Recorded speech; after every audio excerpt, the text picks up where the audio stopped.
Are we on? Is this We're live? on. This is it. I'm so excited. Yay, Eric. We did our first in-person presentation this week as a podcast duo. That was fun. And we nailed it. Was that a We- live show? Did we do a It did was we a do live, show? it was a without our producer present. We did. Sorry. We did a little fun tease at our huddle for our whole team, and everyone laughed. We got the laugh, so that was it, right? In fairness, it wasn't a live show because it was what, 3 minutes? It was like 30 seconds, okay, Yeah. of the live show, and then we went on to the topic, but it was good. But it was good, and I think we got the word out, and we I think enticed a few people to actually log in and listen. It was so exciting. It was. We got our very own text we can talk about. We got a comment. Oh my God, we got so much to talk about, guys. So you know what? Let's just get right into it. You guys are here because you know what's going on, and I just want to say welcome to the Real Agents Podcast, a weekly podcast where our mission, should we choose to accept it, is to discuss life, real estate, and everything in between. So if you like your advice shaken and not stirred, well, then this is the podcast for you. I'm Nicole Dash. And I'm Eric Carrington. And we are the Real Agents. We nailed it better in person, I think. Because we had our, I'm telling you, it's the technology that delays us. I really think that's what it is. We're getting foiled by technology. I know. You know, let's just blame it on our producer. What's that guy's name? I don't remember. Are you having your coffee? You know, I'm lethargic. You know, for the listener, for Tracy in Wisconsin, I don't know why I said that, but for Tracy in Wisconsin, we're doing it late today. It's like 5:00. Long day. I will tell you about my long day. But yeah, I'm dragging a little bit. I don't know. Yeah. How are you doing? It's 5:00. You're a mom. You got little kids at home. Are you energized? I'm okay today. I will tell you, yesterday, I felt like I was like wading through some swamp or something. I was like, just my eyes, it was hard to keep my eyes open. And I had multiple cups of coffee. It was a mess yesterday. But today I feel spry and perky and happy, and I don't know. So maybe tomorrow will be better. You look fantastic. The glasses. Thank you. New glasses for those awesome on YouTube. Those listening, imagine me with glasses. Now you not only are intelligent, but you look incredibly intelligent. I can play the role on TV now. Yeah, right. Yeah, you could be a doctor now. Yes. Yeah. Dr. Nicole, what's the prognosis?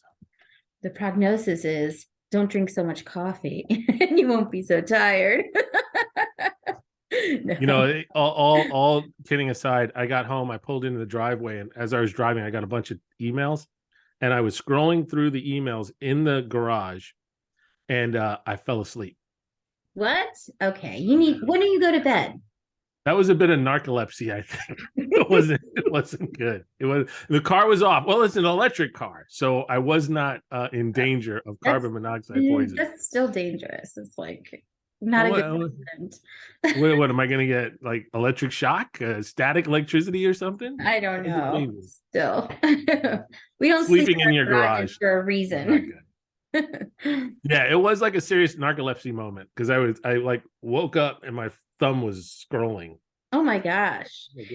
That usually just happens to me in bed, like when I'm just laying there, and then yes, you know, and it was one of those moments, and my phone is like this in front of me, and I'm like, oh, how long was I out? Like, who did I just reply to? What did I just do? I'll have like my text up and I'm typing gibberish in it. So you don't drink afternoon coffee? No afternoon coffee for Nicole?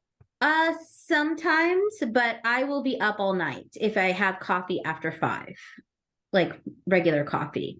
So just on my head, I'll be spinning the thoughts in my head. I will not go to sleep if I have coffee after 5 p.m. Yeah, that's my concern. But you know what? I figured for the podcast, I could lose one night's sleep.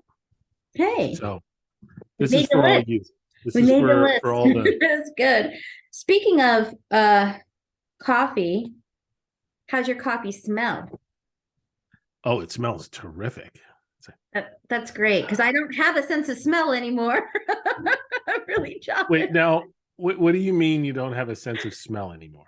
Okay, so I had COVID a few weeks ago, and I remember one day or 2 days I kind of couldn't taste a lot, and I guess my sense of smell was messed up then, but I didn't really realize because I think it's not fully gone.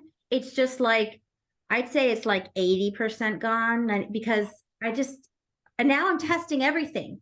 Now I'm like everything that is like iced tea, so it's not really have a smell, but like I'm like I know, like the baby yesterday, my daughter was like, oh, she went, potty, poo-poo, whatever you want to call it. She has a dirty diaper. I was like, she does?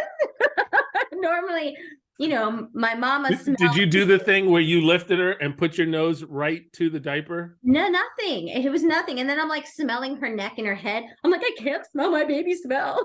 I can't smell anything. And I'm so like, Dr. Nicole, what's the prognosis? I don't know. Are you I'm done? Googling it. It'll come back, right?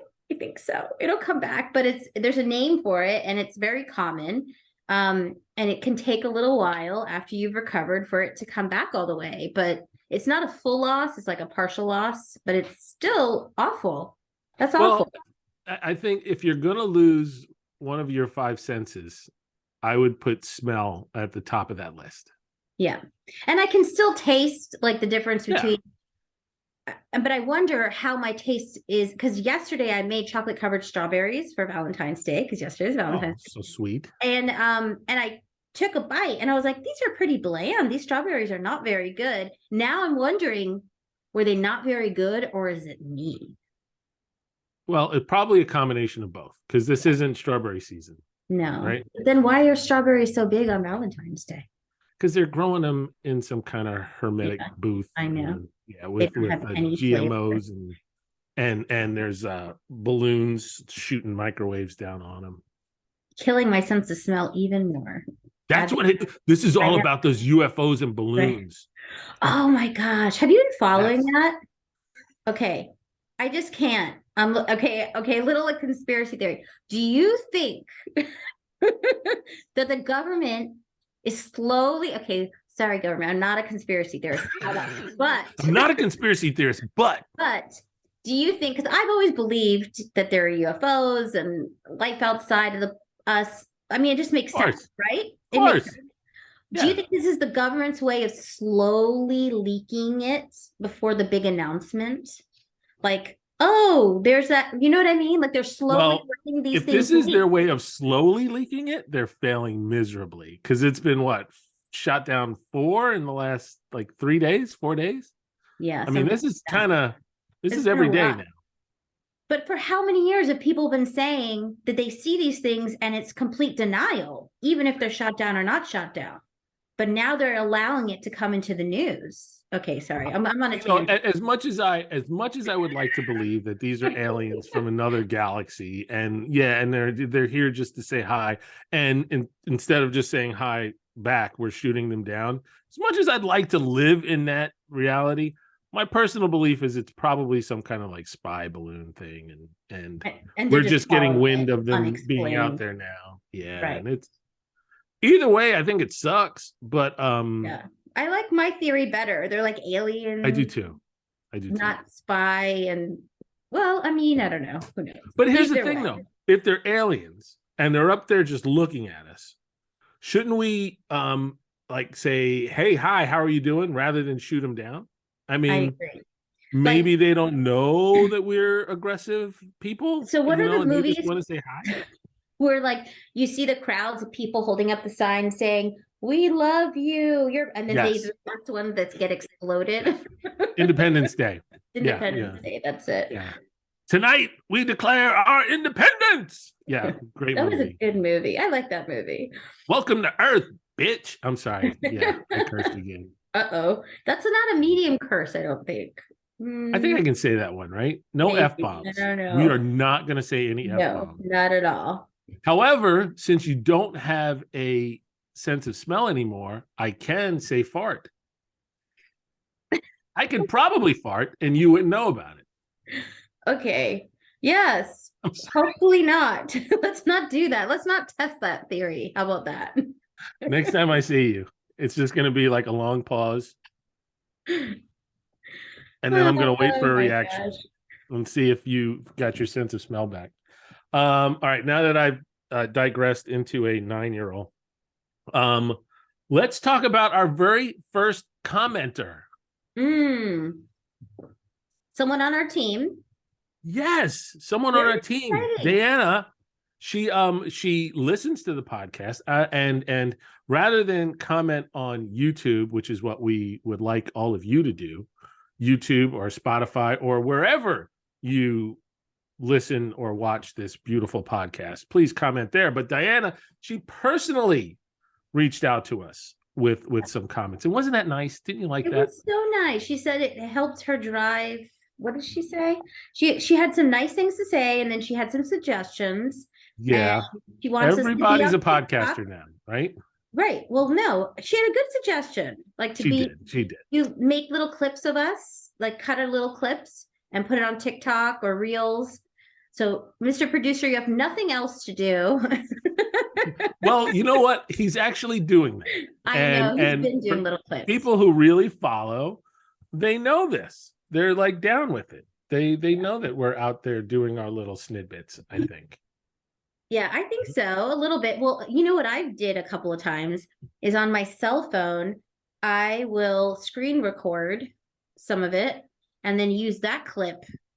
I don't know how the quality is that great, but I'll use that clip on my like story or Instagram to do a little. You know what? I love that idea. And the fact that you're just doing that is amazing because I'm like the worst on that. I gotta get more interactive and market this podcast better, I think.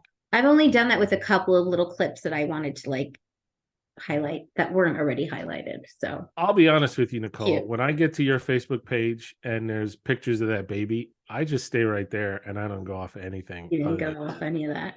She's so adorable. The other day when she was in her little walker. Yeah. Oh my God. Felicia and I watched that like 10 times in a row. Really? Oh, she's so cute. I mean, she's 5.5 months now.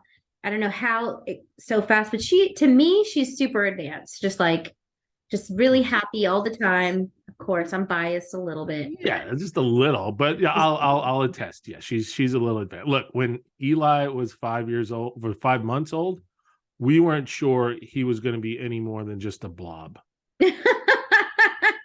He just laid there. Poke him. Do something. The blob stage. It's a cute stage. They don't move.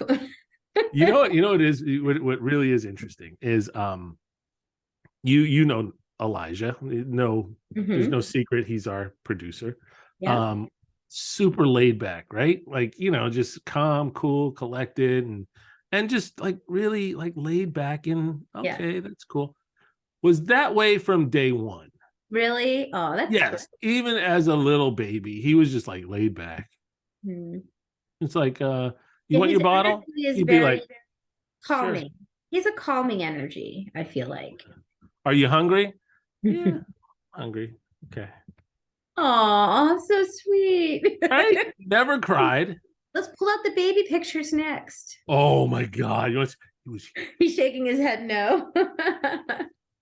He was a monster baby. Both of my boys were like monster babies. Cole, he was like, I think he came out of the womb like 23 pounds, something like that.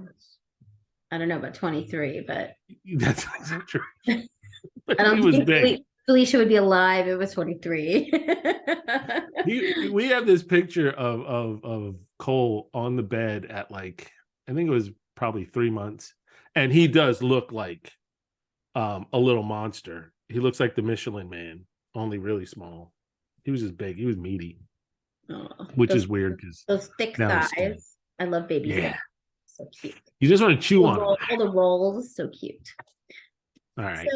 So okay, Eric, we talk about something. Final walkthroughs. Oh. To bring it to real estate. Final walkthroughs, and specifically your definition of broom swept versus your client's definition versus the listing agent's definition and the seller's definition. What are you insinuating that not everyone's on the same page when it comes to broom swept? No, not at all. All right. If you're asking me, have I had some like weird final walkthroughs? Absolutely. I think I may have even shared that I had one in Burke a couple of years ago where we actually ended up keeping a large part of the deposit from a rent back situation. Mm-hmm. My definition of broom swept is pretty literal, that I expect the house to be clean, free of debris. Right. That it's almost like a once over. Just give it a once over with a rag. Go through with a broom, vacuum the floor, wipe down the counters, that kind of thing. It does not have to be professionally cleaned. I don't have to be able to eat off the floors. As far as the walls are concerned, scuffs on the walls are acceptable. Nail pops are acceptable. I would, to a certain extent. Right. But any hole larger than the size of a dime, I would expect that to be repaired. If you're taking down television brackets, I expect that to be repaired. Stuff like that. And yeah, I've had situations where the wall, we did the home inspection with the television on the wall with the expectation that if you're going to take that bracket down, you're going to repair what's behind it. There was no repair. At the end of a rent back, the kitchen was in total disarray. It was a situation where the people moved their stuff out and never came back in the house. And never did anything. Yeah, that's tough. Yeah, I mean, I always tell my clients exactly that. I say, if there's a hole larger than a nail size, you have to patch it. Mm-hmm. If you have brackets, like if you have a mounted TV and you're taking the TV and you haven't said mounts convey, you have to remove them and patch them, right? Unless you ask whether or not they want to keep them. Yep. So, and I try to keep that communication going, because the worst thing in the world is to have your clients pack up, move out, tell you, oh yeah, we took care of it. And then the final walkthrough comes and you have the agent sending you pictures of gashes in the wall from the mounts, or they were like, some little things like leftover crutches behind like the fridge in the utility room, and like just like some little tiny things that were left behind. You have to do free and clear of debris, right? That means and trash of your personal belongings in the crawl spaces, in the attic, in the shed. Sometimes clients forget that. My issue is the broom clean thing. I agree with you 100%. You should be able to say, hey, you moved all your stuff. You've swept up all the debris that happens naturally when you move. Like I moved recently, and I was very embarrassed about what was left when they took away all my furniture, because there's stuff there. You make sure like the pantry is clear of all your stuff and there's not like rolling dust balls and disgusting piles of dirt. But does it mean that you have to use chemicals and scrub every shelf of the fridge? No. It means you shouldn't have food left in the fridge or trash. Yeah. To be nice, a lot of my clients will say, I'm going to get it professionally cleaned for the buyers, right? It's like their last gift to their buyers. I love those sellers. Sometimes I have sellers that maybe were not happy, to jump on our last conversation about home inspection, right? They felt like they gave too much already in the process. And so they do the bare minimum.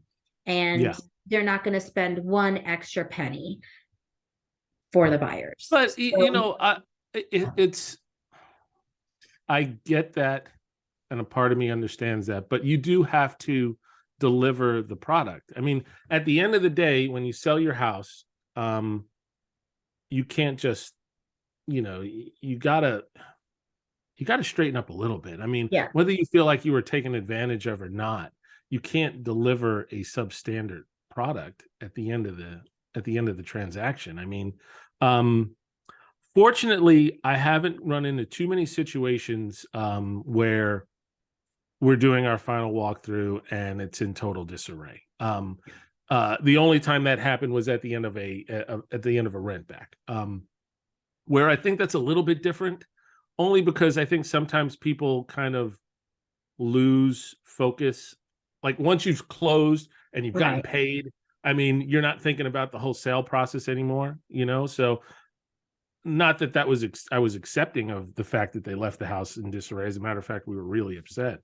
But I can understand that a little bit more than you've got to sell your house, and there's like benchmarks you hit when you're selling your house. I think exactly the day that all the contingencies are gone and you're on your way to closing, right? I mean, it's like, oh, we're in the final stretch. And I think for a seller, that should be the time where they're putting that together, like what their plan is going to be. Right. The thing that, I do find it interesting, and just pivot a little bit when you said that thing where sometimes sellers feel like they've spent too much. I'm dealing with that right now on a particular deal that I'm working with, where we asked for a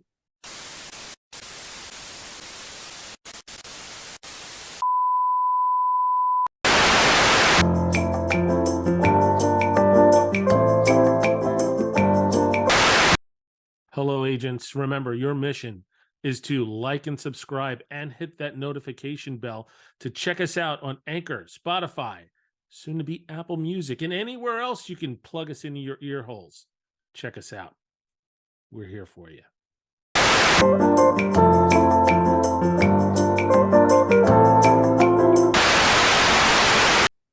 Okay, we had a little bit of technical difficulty, but our amazing engineer technician, I think, figured it all out. Hopefully we're back on the air.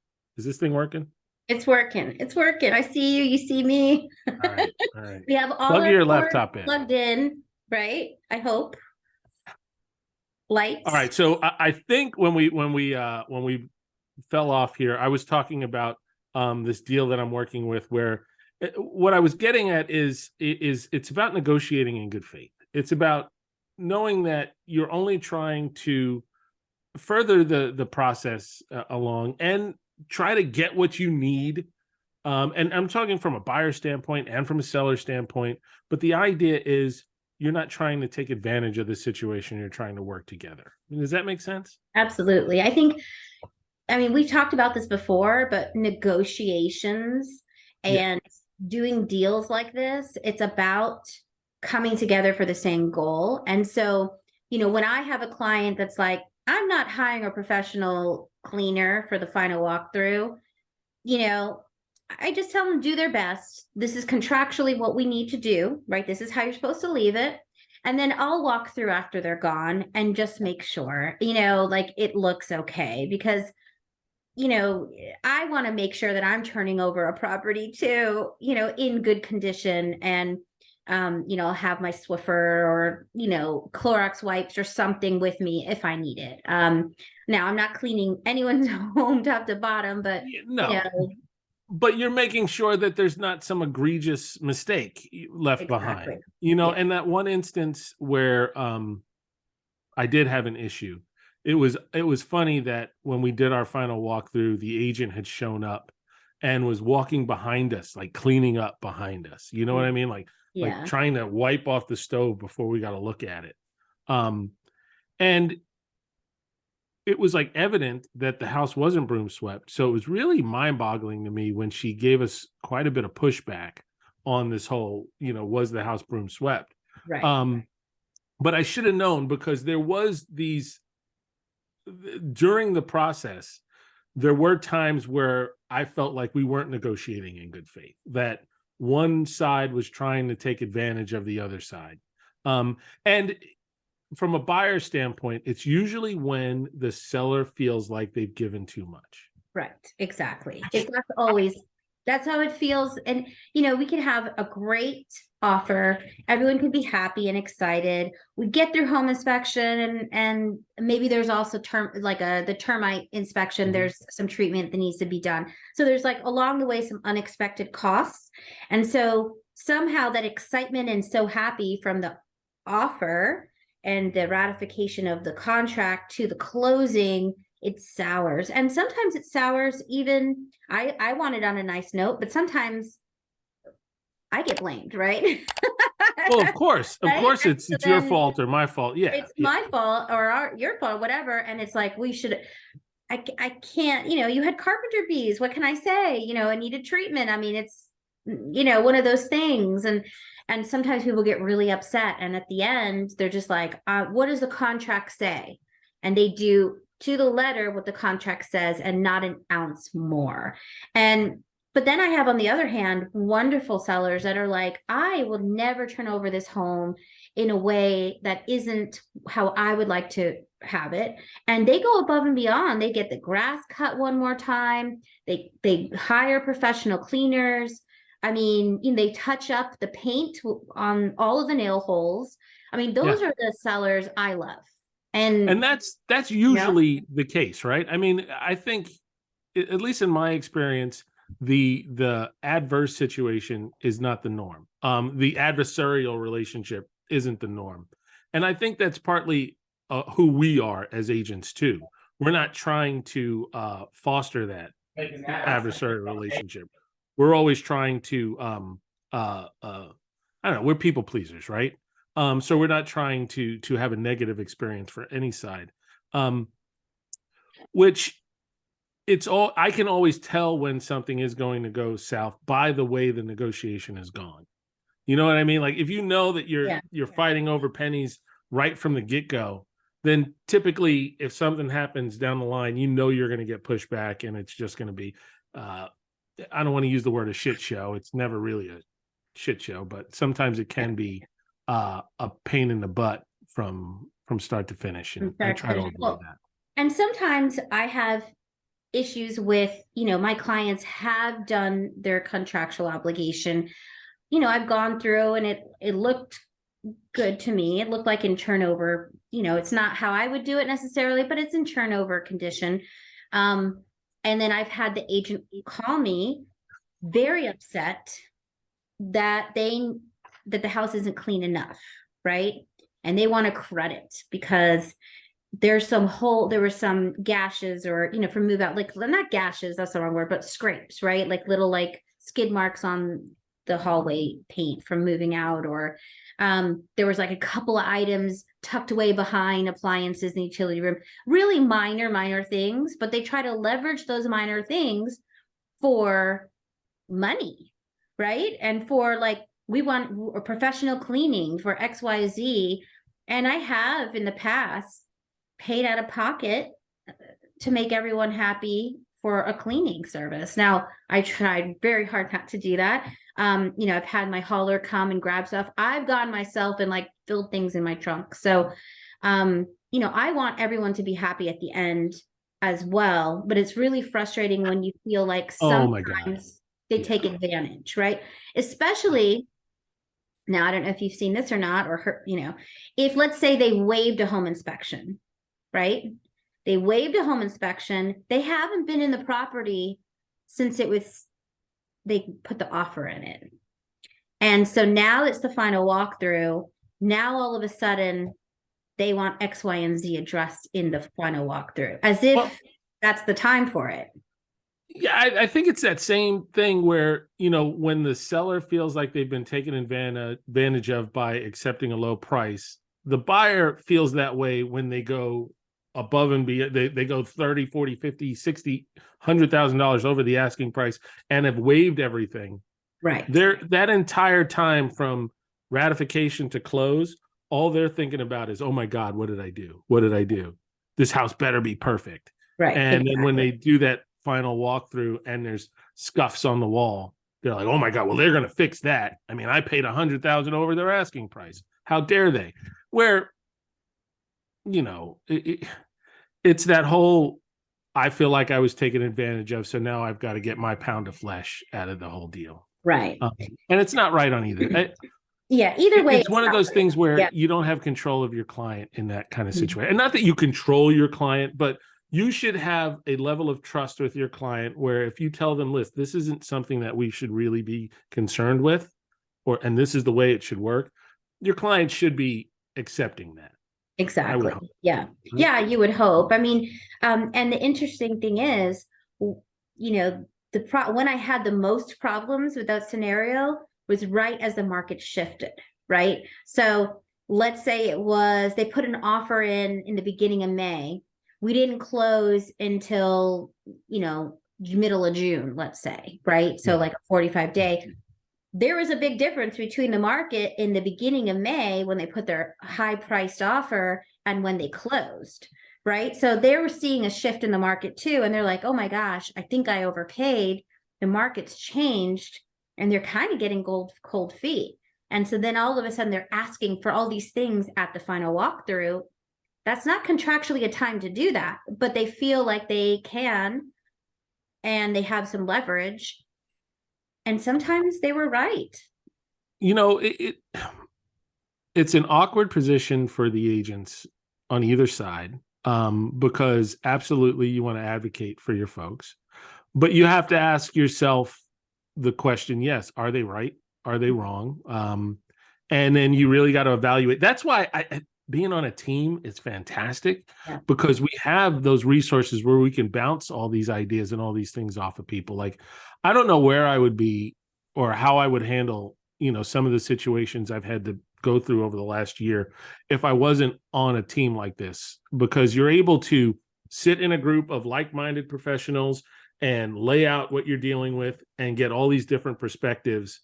And it's not like everyone comes to a consensus. You usually get 2 or 3 ideas, but you're able to, put all that data together and come up with a proper response or game plan. Because every deal is different. And sometimes your teammates will bring you back down to earth a little bit. Like your emotions are high, and you're like, my client or that agent or whatever it is, and they'll be like, okay, well, is it worth losing the deal over that? Or can you just go ahead and call, and you're like, you're right. Right. And sometimes you need that. You need that kind of person or people to just bounce the ideas off of and then get the perspective. So I am in this interesting situation with this deal that I was talking about, where the seller, I'm sure, feels like they've been taken advantage of, which makes no sense whatsoever. I mean, we gave them a full price offer on a house that's been on the market for quite a while. But we did ask for a subsidy, and they agreed to a certain amount of subsidy. And now that there's this perception that the market has shifted to the seller's market now, they feel like if they went back on the market, they as the seller feels like if they went back on the market, they get more money. The opposite, right? Exactly. It's ludicrous. I mean, there's days on market, and now those days in market have gotten even higher. And you think that if you blow up our deal, you're going to get something better. It makes no sense. Anyway, makes no sense. My point is, though, part of me, and I even said this to my folks, I was like, look, I don't know if the juice is worth the squeeze on this one. And I don't know if it's in your best interest, or I don't know if I'm giving you the best advice if I tell you to stay in this deal, because there's a lot of other things going on. Right. Okay. But I know that they really love this house and they really want this house.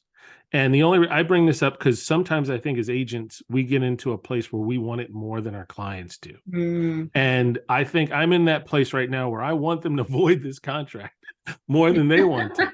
So I have to check myself when I'm talking to them. It's like, sometimes I feel like I can be almost overly negative about a situation because I want them to see, what's going on. And I've had conversation with this beautiful, lovely couple, great family, veteran using a VA, and they're just being taken advantage of by the seller's lack of negotiating. Right. They're just, this is it. This is what we're doing. Not paying for repairs, not paying for items, things that no buyer, much less a veteran, should have to deal with. And my buyers just want to keep going.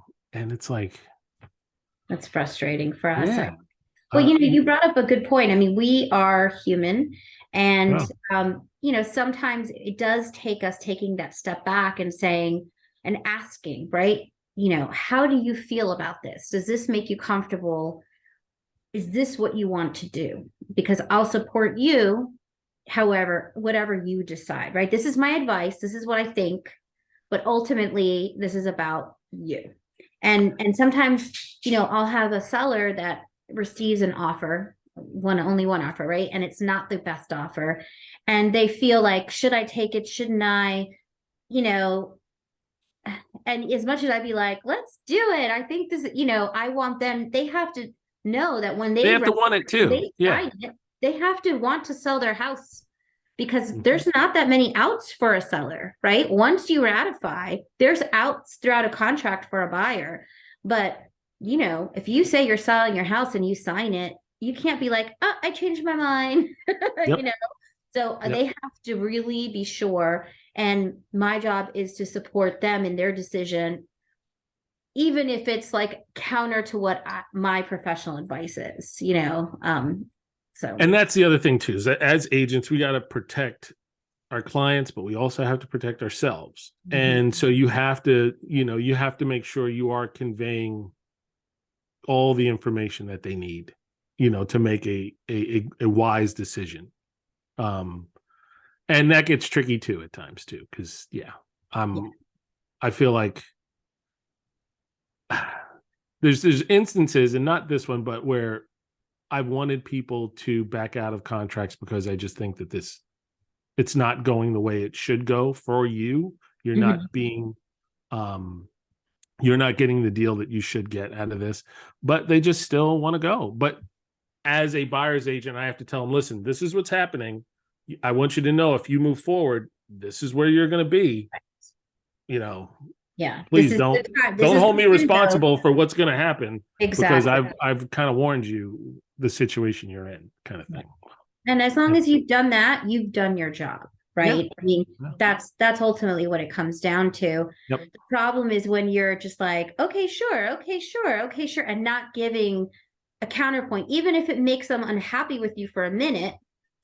That's not what I'm worried about, right? I'm worried about, like, am I giving them all the correct information so that if they make this decision, they've heard all sides and they know what the professional advice is. And if they still decide to move forward or decide to take a step back, they understand the consequences, the potential pitfalls and consequences. I think in all of my years, I've only had one time where we were about to go to close, literally like 24 hours before close. And my client, the sellers, said, I don't want to sell my home anymore. I think I remember this. And I literally called everyone on all of our management on our team. I called our broker, like I called the title company lawyer. Like I was personally freaking out, right? Because I hadn't dealt with that before. And I'm like, wait, my client is going to be in default now. My client, and that's your reputation too. That's my reputation. Like what, and we did, we technically defaulted on a Friday when we were supposed to sign, but somehow over the weekend, something happened and we revived the deal by Monday. So that was just insane. I don't know. That is just not a very good example. That's a roller coaster, baby. And it was a lot for me personally. Like I had to take a step back and be like, okay, it's not my house, but it was my reputation, and I did. And you're invested too. I imagine all the different emotions you were going through. You were probably angry at your client, but then sympathetic for your client. You were probably dealing with a lot of stuff on that one. Yeah. At you bring up an interesting.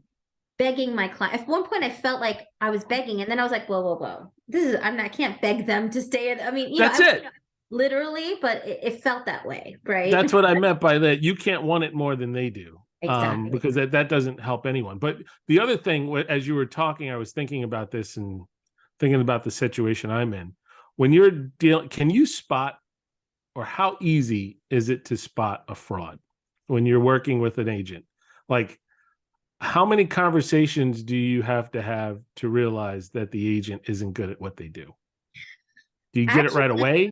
Yeah, well, I'd say when I see the contract presented, Yeah, you can spot it sometimes there because there's errors, right? And then sometimes you let it go, and then there may be a question that you ask them that they don't really understand what you're asking, and then you're like, they don't know what they're doing. I mean, point blank, they don't know what they're doing, and that's a shame. When I'm dealing with listing agents, it's usually, it's when you're asking the probing questions about the house or just about, the contract in general, and they have no clue. Mhm.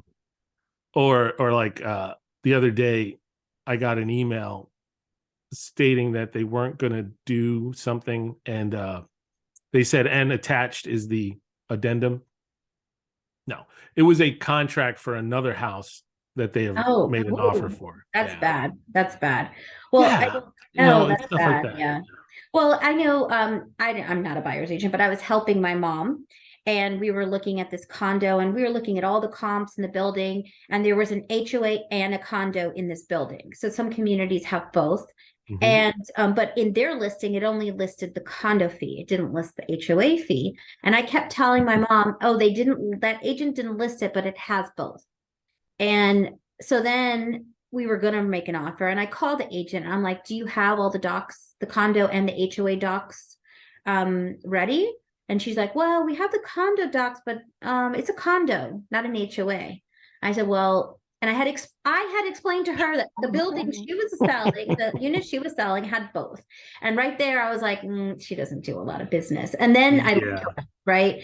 And so sometimes it's that easy. You just like, oh, that's not good. That's a red flag.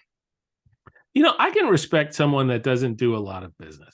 As long as the business they do well. You know what I mean? Look, there's a lot to say for experience, and yes, you learn you learn from your mistakes. But it's egregious when you look up someone, because as an agent, you should be looking up.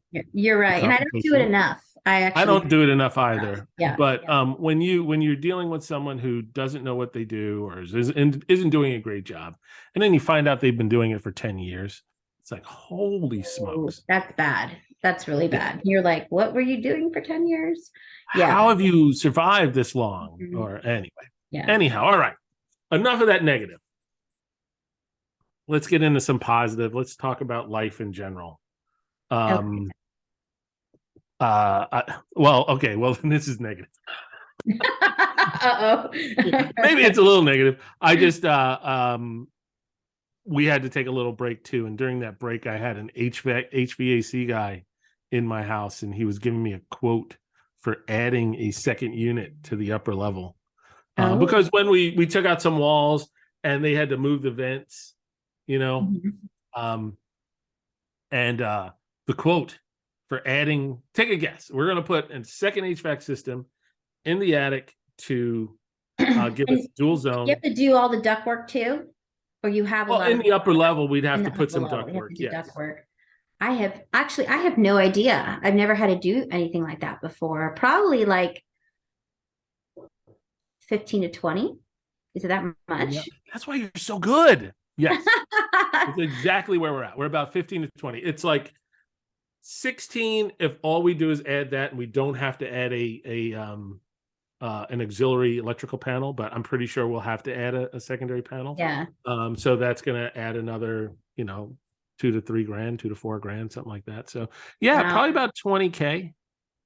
But that'll help. Is it your house like the upper level super hot in the summer and then really cold in the winter? Is that what's going on? And then and you need the dual zone. Yeah. Kind of need it, because the way when they open up the wall, they move the ducts, but it's like this domino effect. Once you do that, now the lower unit is going to be overpressurized, I guess. So we're going to have to replace the lower unit at some point. So I will tell you this: my primary bedroom is half over the garage, right? It's like that's how it is. It has they made, the owners before us made a walk-in closet off the eaves of the attic, right? So, but that has no air. It's freezing in the winter and boiling in the summer because it's over the garage and it's not insulated. So I have to keep that close. And so our solution was only a few $100s. What'd you do? A fan? No, well, we have like a window portable AC unit, and actually it works. So my husband was. Hey fam, thanks for tuning in. Remember to like and subscribe and click on those notifications so you can find out when we're going to send up some new content. Thanks for joining in.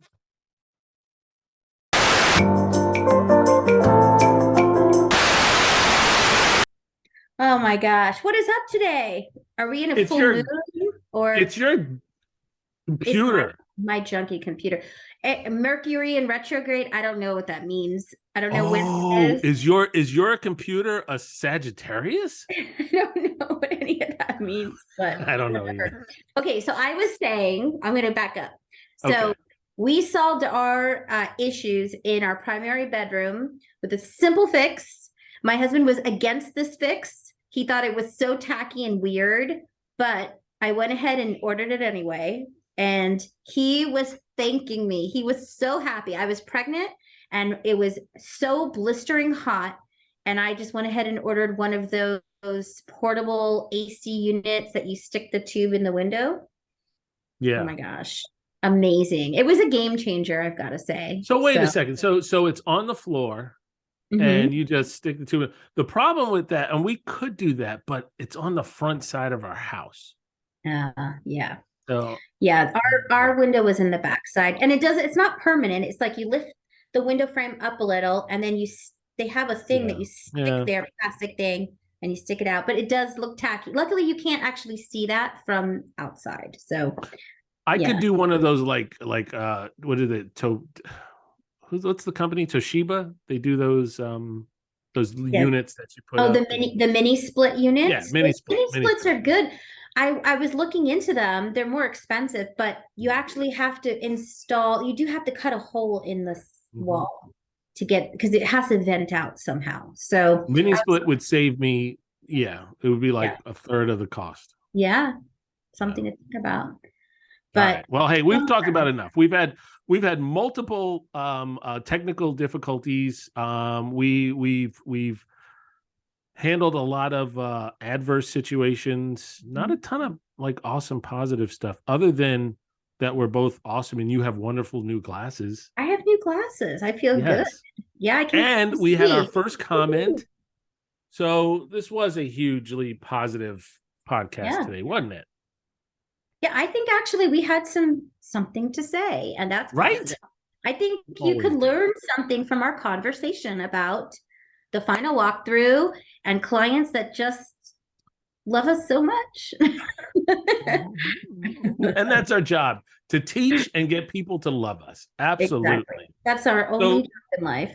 And I'll wrap it up with, look, if you like this, if you got something wonderful from this, please like and subscribe, leave a comment, right? Give us 5 stars. Even if you don't like us, give us 5 stars. And in the comments, tell us why you don't like us. But if you don't like us, there's something wrong with you. So right, exactly. What's not to love? Okay. We're amazing. Are we back again next week? We are. We're back again next week. I have no idea what we're going to talk about. We'll see what happens in the world. I think we have a guest next week. Oh, do we? Oh, I'm so excited. I hope we have a guest next week, because the guest we may have, I love, but I won't say anything else. Is it Matthew McConaughey? No, he's not on my list, Eric. He's not. He's on mine. Ryan Reynolds. Now that. Who did you said? Burt Reynolds. Ryan Reynolds. Oh, okay. I'll give you that. Burt Reynolds is long gone. No. Yeah. No, he's not on anybody's list anymore. Not anymore. All right. Well, hey guys, thank you so much for being a part of this. Are you gonna take us out? Sure. Wait, I'm not sure. Thank you for joining the Real Agents of. I know the second line. I don't know the first line. Come back next week. Real Agents. Real Agents of Fun. Real Agents of Change. and real agents of real estate. Real estate. There we go. So smooth. So smooth. We're amazing. I need to have my cheat sheet every time. It's like poop out of a baby. But I can't smell. All right. See you later. Bye. Bye.